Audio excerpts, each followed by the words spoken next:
ഈശോ മിശിഹായ്ക്ക് സ്തുതിയായിരിക്കട്ടെ. ഞാൻ മാണിപ്പറമ്പിലച്ചൻ. പഴയ നിയമ വചന ധ്യാനം ക്ലാസ് 62. ഉൽപ്പത്തിയുടെ പുസ്തകം 8-ാമത്തെ അധ്യായം 18-19 വാക്യങ്ങൾ. നോഹയും ഭാര്യയും അവൻ്റെ പുത്രന്മാരുടെ ഭാര്യമാരും പെട്ടകത്തിൽ നിന്ന് പുറത്തു വന്നു. മൃഗങ്ങളും ഇഴജന്തുക്കളും പക്ഷികളും ഭൂമുഖത്ത് ചലിക്കുന്നവയൊക്കെയും ഇനം തിരിഞ്ഞ് പുറത്തേക്ക് പോയി. ഈ 17-ാം വാക്യം വരെ നമ്മൾ കഴിഞ്ഞ ക്ലാസ്സിൽ കണ്ടു. 18-19 വാക്യങ്ങളാണ് നമ്മൾ ഇന്ന് കാണുന്നത്. പക്ഷെ അതിന് പൊതുവായ ചില കാര്യങ്ങൾ പറയാൻ ആഗ്രഹിക്കുകയാണ്. 8-ാമത്തെ അധ്യായം 20 മുതൽ 9-ാമത്തെ അധ്യായം 17 വരെ ദൈവം നോഹയുമായി ഉണ്ടാക്കിയ ഉടമ്പടിയാണ്. നോഹയുടെ അനുസരണം എന്ന അടിസ്ഥാനത്തിൽ മേലാണ് ഈ ഉടമ്പടി ഉറപ്പിക്കപ്പെടുന്നത്. നോഹയുടെ അനുസരണം. ഉൽപ്പത്തി പുസ്തകം 6:22. മഴവില്ലാണ് ഈ ഉടമ്പടിയുടെ ബാഹ്യമായ അടയാളം. ഉൽപ്പത്തി 9:13. മനുഷ്യർ പാപികളാണ്. പാപത്തിൽ അവർ തുടരുകയും ചെയ്യുന്നു. 8:21 അത് വീണ്ടും കാണുന്നുണ്ട്. എങ്കിലും പ്രകൃതിയുടെ താളം സംരക്ഷിക്കാൻ ദൈവം തീരുമാനിക്കുന്നു. അതാണ് ഉൽപ്പത്തി 8:22 കാണുന്നത്. ലോകമാസകലം വ്യാപിക്കുന്ന മറ്റൊരു ജലപ്രളയം ഉണ്ടാകില്ലെന്ന് ദൈവം ഉറപ്പ് നൽകുന്നു. ഉൽപ്പത്തി 9:11. തൻ്റെ സൃഷ്ടിയുമായി ദൈവം ഉണ്ടാക്കിയ ആദിമ ഉടമ്പടിയുടെ നവീകരണമാണ് ഈ ഉടമ്പടി. അതായത് ആദാം ഹവ്വ എന്നിവരുമായി ഉണ്ടാക്കിയ ഉടമ്പടിയുടെ നവീകരണമാണ് ഈ ഉടമ്പടി. ഇത്രയും കാര്യങ്ങളാണ് 8-ാമത്തെ അധ്യായം 20 മുതൽ 9-ാമത്തെ അധ്യായം 17 വരെ ചർച്ച ചെയ്യുന്നത്. അതിൽ 8, 20, 22 ഈ 18 മുതൽ 19 വാചകങ്ങൾ നമ്മൾ വായിച്ചു.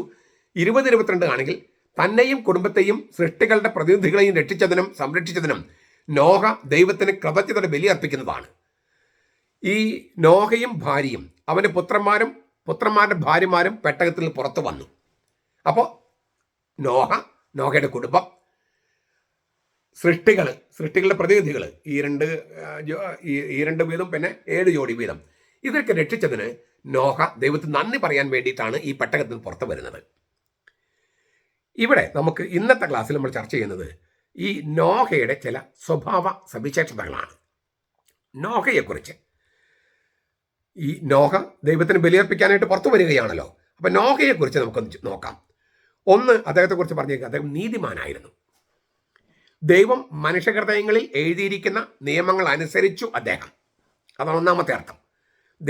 നോഹ നീതിമാനായിരുന്നു എന്ന് പറഞ്ഞാൽ ദൈവം മനസാക്ഷിയിൽ മനുഷ്യരെ സൃഷ്ടിക്കുമ്പോൾ അവരിൽ എഴുതി വെച്ചിരിക്കുന്ന പ്രകൃതിദത്തമായ നിയമങ്ങളുണ്ട്. ആ നിയമങ്ങൾ അനുസരിച്ചവനാണ് നോഹ. 2, ദൈവത്തിൻ്റെ പുതിയ തീരുമാനങ്ങൾ തിരിച്ചറിയാനുള്ള ഹൃദയ സരളത നോഹയ്ക്കുണ്ടായിരുന്നു. ഈ മനുഷ്യഹൃദയത്തിൽ എഴുതി വെച്ചിരിക്കുന്നത് മാത്രമല്ല, ദൈവം ചില പുതിയ തീരുമാനങ്ങൾ വെളിപാടിലൂടെ അവതരിപ്പിക്കും. അത് തിരിച്ചറിയാനുള്ള ഓപ്പൺനെസ് ഓഫ് ദ ഹാർട്ട്, ഹൃദയ സരളത നോഹയ്ക്കുണ്ടായിരുന്നു. അതുകൊണ്ടാണ് ദൈവത്തോടൊപ്പം നടന്നവൻ എന്ന് അദ്ദേഹത്തിന് കൊടുക്കുന്ന വിശേഷണം. ദൈവത്തോടൊപ്പം നടന്നവൻ. സാധാരണ ഒരു മനുഷ്യൻ മാത്രമല്ല നോഹ. സാധാരണ മനുഷ്യർക്കൊക്കെ ഈ മനസാക്ഷി അനുസരിച്ച് ജീവിക്കാനുള്ള, പ്രകൃതിദത്തമായി ജീവിക്കാനുള്ള, പ്രകൃതിയിൽ മനസാക്ഷി ജീവിക്കാനുള്ള കഴിവുണ്ട്. അത് മാത്രമല്ല, ദൈവത്തിൻ്റെ പുതിയ വെളിപാടുകൾ തിരിച്ചറിയാൻ, പുതിയ തീരുമാനം തിരിച്ചറിയാൻ. അപ്പം ദൈവത്തോടൊപ്പം നടക്കുക അതൊരു ഭയങ്കരമായ സംഗതിയാണത്. അപ്പോൾ ഈ കാര്യങ്ങൾ ഉള്ളതുകൊണ്ട് തൻ്റെ ദുഷിച്ച തലമുറയിലും അദ്ദേഹത്തിന് കറയറ്റ മനുഷ്യനായി ജീവിക്കാൻ കഴിഞ്ഞു. നമ്മൾ എന്താ പറയുന്നത്, നാട് ഓടുമ്പോൾ നടുവേ ഓടണം, എല്ലാവരും അഴിമതി ചെയ്യുമ്പോൾ ഞാനും അഴിമതി ചെയ്യണം, അങ്ങനെയൊക്കെ വിചാരിക്കുന്നത് ദൈവത്തോടൊപ്പം നടക്കാത്തവരാണ്. ഏത് ദുഷിച്ച തലമുറയിലും കറയറ്റവരായി ജീവിക്കാം. എൻ്റെ മുമ്പിൽ ഒരുപാട് പേരുടെ ഈ രൂപം തെളിഞ്ഞു വരുന്നുണ്ട്. അതായത് അഴിമതി ചെയ്യാതെ, കൈക്കൂലി കൊടുക്കാതെ, ചിലപ്പോൾ ചില കാര്യങ്ങളൊക്കെ നമ്മൾ പല പ്രാവശ്യം പോകേണ്ടി വരും. പക്ഷെ എന്നാലും കൈക്കൂലി കൊടുക്കാതെയും അഴിമതി ചെയ്യാതെ ജീവിക്കുന്ന എന്തുമാത്രം മനുഷ്യരുണ്ട്. ഇപ്പം ഞാൻ പറയുമ്പോൾ നിങ്ങളുടെ കൺവെട്ടത്തും നിങ്ങൾ തന്നെയും ചിലപ്പോൾ ഉണ്ടാകും, നിങ്ങളുടെ കൺവെട്ടത്തുണ്ടാകും. അങ്ങനെ കറയറ്റ മനുഷ്യരുണ്ട് ലോകത്ത്.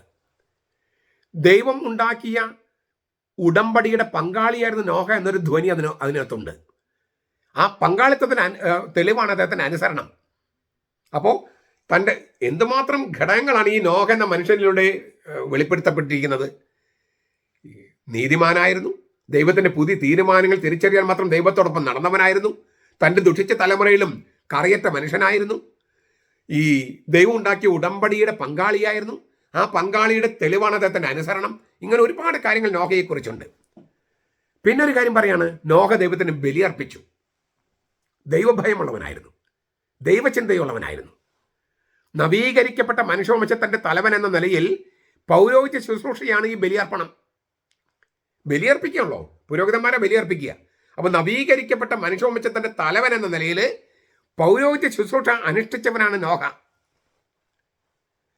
പിന്നെ ഏദൻ തോട്ടത്തിൽ സസ്യലോകത്തെയും മൃഗലോകത്തെയും സംരക്ഷിക്കുന്നതിൽ ആദാം പരാജയപ്പെട്ടിരുന്നു. ഇല്ലേ, കല്ലും മുള്ളും മുൾച്ചെടികളും പുറപ്പെടുവിക്കും എന്നൊക്കെ പറഞ്ഞിട്ട് ദൈവം ശിക്ഷിക്കുന്നുണ്ടല്ലോ. ഏദൻ തോട്ടത്തിൽ സസ്യലോകത്തെയും മൃഗലോകത്തെയും സംരക്ഷിക്കുന്നതിൽ ആദാം പരാജയപ്പെട്ടു. ഈ വിലക്കപ്പെട്ട കനി ഭക്ഷിക്കാന്ന് പറഞ്ഞാൽ സസ്യലോകത്തെ ഇല്ലേ ഔട്ട്റീച്ച് ചെയ്ത്, ഇപ്പം നമ്മൾ കാട് കയറി വനം നശിപ്പിക്കുക എന്നൊക്കെ പറയില്ലേ, അത് ഇതിൻ്റെ ഒരു ഭാഗമാണ്. സസ്യലോകത്തെ സംരക്ഷണയിൽ പരാജയപ്പെട്ട ആദാമിൻ്റെ ആ ഇത് തുടരുകയാണ് ഈ വനനശീകരണത്തിലൂടെ. മൃഗലോകത്തെയും സംരക്ഷിക്കുന്നതിൽ പരാജയപ്പെട്ടു ആദാം. അങ്ങനെയാണ് മൃഗങ്ങളൊക്കെ അവന് ഇല്ലേ എതിരായി തീർന്നു. അപ്പോൾ പ്രകൃതിയുടെ താളത്തിന് എതിരെ നിന്നു ആദ്യത്തെ ആദാം. എന്നാൽ പുതിയ മനുഷ്യവംശത്തിന്റെ തലവൻ എന്ന നിലയിൽ നോഹ സസ്യലോകത്തെയും ജന്തുലോകത്തെയും സംരക്ഷിക്കുന്നതിൽ വിജയിച്ചു. നോഹ താൻ നിർമ്മിച്ച പെട്ടകത്തിൽ അവയെ സംരക്ഷിക്കുന്നു. ചരിത്രത്തിലെ ആദ്യത്തെ പരിസ്ഥിതി പ്രവർത്തകനാണ് നോഹ.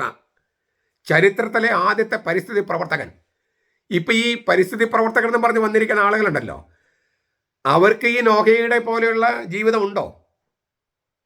എന്തിനു വേണ്ടിയാണ് പരിസ്ഥിതി പ്രവർത്തനം നടക്കുന്നത്? എല്ലാവരും ഞാൻ അടച്ചാക്ഷേപിക്കല്ല.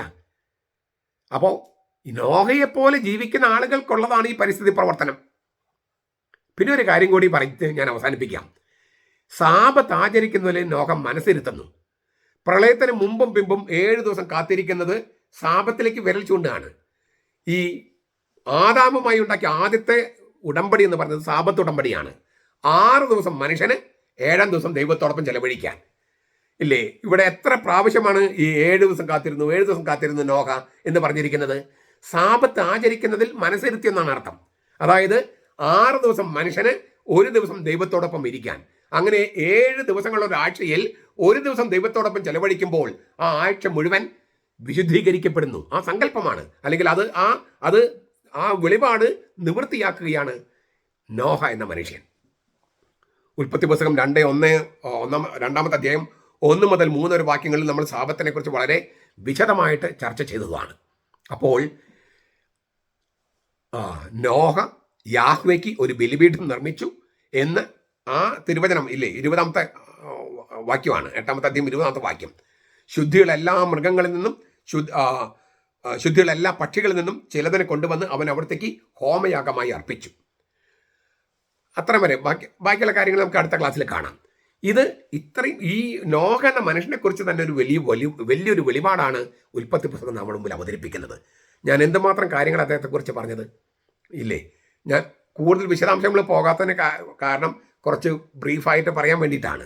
നമുക്ക് ഓരോന്നിനെ കുറിച്ചും നമുക്ക് ഇഷ്ടം പോലെ, നീതിമാൻ എന്നുള്ള ആ വാക്കിന് തന്നെ 7 ഡയമെൻഷൻസ് നമുക്ക് കൊടുക്കാൻ പറ്റും.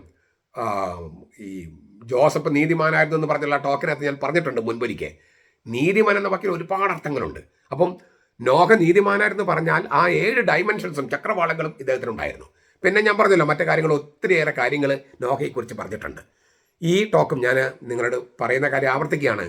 നിങ്ങൾ 2, 3, 4 പ്രാവശ്യമൊക്കെ കേട്ട് നോട്ട് കുറിക്കണം. നോഹയെക്കുറിച്ച് പറഞ്ഞിരിക്കുന്ന 1, 2, 3, 4, 5, 6, 7 അങ്ങനെ പറഞ്ഞിട്ട് നോട്ട് കുറിക്കണം. എന്നിട്ട് ഓരോന്നും പതുക്കൊന്ന് ധ്യാനിക്കുമ്പോൾ അതിൻ്റെ ഈ നോഹ എന്ന മനുഷ്യൻ എന്തുമാത്രം വലിയ ആളായിരുന്നു, എത്ര മഹാനായിരുന്നു എന്ന് നമ്മൾ തിരിച്ചറിയുകയും ആ മഹത്വം നമുക്ക് അനുകരിക്കാൻ പറ്റുന്ന മാതൃകയിൽ നിലകൊള്ളുകയും നമ്മൾ എത്തിപ്പിടിക്കേണ്ട ഒരു നീതി എത്തിപ്പിടിക്കേണ്ട ഇല്ലേ നീതിമാന്റെ ആ ആളത്വം അത് നമുക്കൊരു ലക്ഷ്യമായി മാറുകയും ചെയ്യും. അപ്പോൾ ദൈവത്തോടൊപ്പം നടക്കാനുള്ള മോഹമെങ്കിലും നമുക്കുണ്ടാകും. നമ്മുടെ കർത്താവ് ഈശോ മിശിഹായുടെ കൃപയും പിതാവായ ദൈവത്തിൻ്റെ സ്നേഹവും പരിശുദ്ധാത്മാവിൻ്റെ സഹവാസവും നാം എല്ലാവരോടും കൂടി ഉണ്ടായിരിക്കട്ടെ, ഇപ്പോഴും എപ്പോഴും എന്നേക്കും. ആമേൻ.